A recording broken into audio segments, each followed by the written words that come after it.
SpaceX কোম্পানির Starship রকেটে করে আগামী বছর চাঁদে যাবেন জাপানি বিলিয়নার ইউসাকো মায়াজাওয়া। তার খরচেই যাত্রীসঙ্গী হবেন আরও ৮ জন।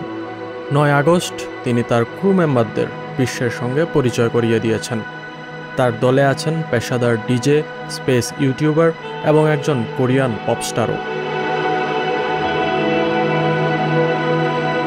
চন্দ্রাভিযানে মোট ৮ জনকে সঙ্গী করার লক্ষ্য নিয়ে গত বছর যাত্রী খোঁজা আরম্ভ করেন ইউসাকো। প্রায় ১০ লক্ষ মানুষ থেকে এবছর ১০ জনকে বেছে নিয়েছেন তিনি। এর মধ্যে জাপান ও আমেরিকা থেকে ব্যাকআপ ক্রু সদস্য হিসেবে আছেন ২ জন। ফলে তাদের নিয়ে মোট ক্রু সদস্য ১১ জন হলেও স্টারশিপে চড়বেন ৯ জন। এই ব্যবসায়ী তার সম্পদ গড়েছেন অনলাইন ব্যবসার মাধ্যমে। তার ফ্যাশন ব্র্যান্ড জোজো এখন জাপানের অন্যতম বড় একটি পোশাক কোম্পানি। তার ওয়েবসাইট জোজো টাউনের অবস্থান জাপানের অনলাইন মার্কেটে শীর্ষে।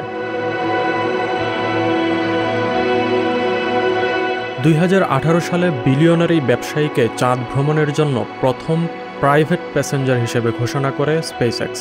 তবে ৯ জনের এই দলটির ভ্রমণ খরচ সম্পর্কে কিছুই জানানো হয়নি। ইলন মাস্কের মতে একটি টিকিটের দাম অনেক টাকা। পোশাক ব্যবসায়ী ইউসাকো এখন বাণিজ্যিক মহাকাশ ভ্রমণের সাথে জড়িয়েছেন খুব ভালোভাবেই। ২০২১ সালে তিনি রাশিয়ার একটি রকেটে করে আন্তর্জাতিক মহাকাশ স্টেশন ঘুরে এসেছেন। সেখানে মোট ১২ দিন অবস্থান করেন তিনি। ২০২৩ সালের চন্দ্রাভিযান হবে ১৯৭২ সালের পরে মানুষের প্রথম চাঁদের উদ্দেশ্যে যাত্রা। স্পেসএক্সের পরিকল্পনা হল স্টারশিপ রকেটে করে যাত্রীদের চাঁদ ঘুরিয়ে আনা। চাঁদে তারা অবতরণ করবেন না, চন্দ্রপৃষ্ঠের ২০০ কিলোমিটার উপর দিয়ে চাঁদকে আবর্তন করবে স্টারশিপ। রকেট উৎক্ষেপণ থেকে শুরু করে চাঁদ ঘুরে এসে পৃথিবীতে অবতরণ পর্যন্ত সময় লাগবে মোট ৮ দিন। তবে অভিযানের জন্য স্টারশিপ রকেটটি এখনও নিয়ন্ত্রক সংস্থার অনুমতি পায়নি।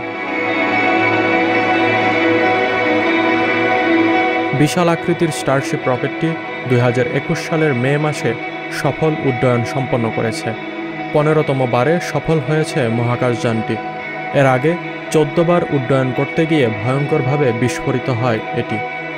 তবে সর্বশেষ উড্ডয়নের পর প্রায় ১৮ মাস যাবৎ টেক্সাসে পড়ে আছে স্টারশিপ। ডিয়ার মুন নামের এই মিশনে অংশ নেওয়া ১১ জন ক্রু সদস্য এসেছেন ৭টি দেশ থেকে। ক্রু লিডার ইউসাকো সহ দলটিতে জাপানের আছেন ২ জন, যুক্তরাষ্ট্রের ৪ জন এবং মোট ১ জন করে যুক্তরাজ্য, চেক রিপাবলিক, আয়ারল্যান্ড, দক্ষিণ কোরিয়া ও ভারত থেকে এসেছেন ৬ জন। তবে এই ক্রু সদস্যের কেউই মহাকাশচারী বা বিজ্ঞানী নন। তারা কেউ পেশাদার photographer, film maker, DJ, pop তারকা, গুণী শিল্পী বা সৃষ্টিশীল ব্যক্তিত্ব। আসিফ মাহমুদ, ডেস্ক নিউজ, সংবাদ প্রকাশ। সংবাদ, ফিচার ও অনুষ্ঠানের জন্য ভিজিট করুন সংবাদ প্রকাশের ওয়েবসাইট এবং যুক্ত থাকুন ফেসবুক পেজ ও ইউটিউব চ্যানেলের সঙ্গে।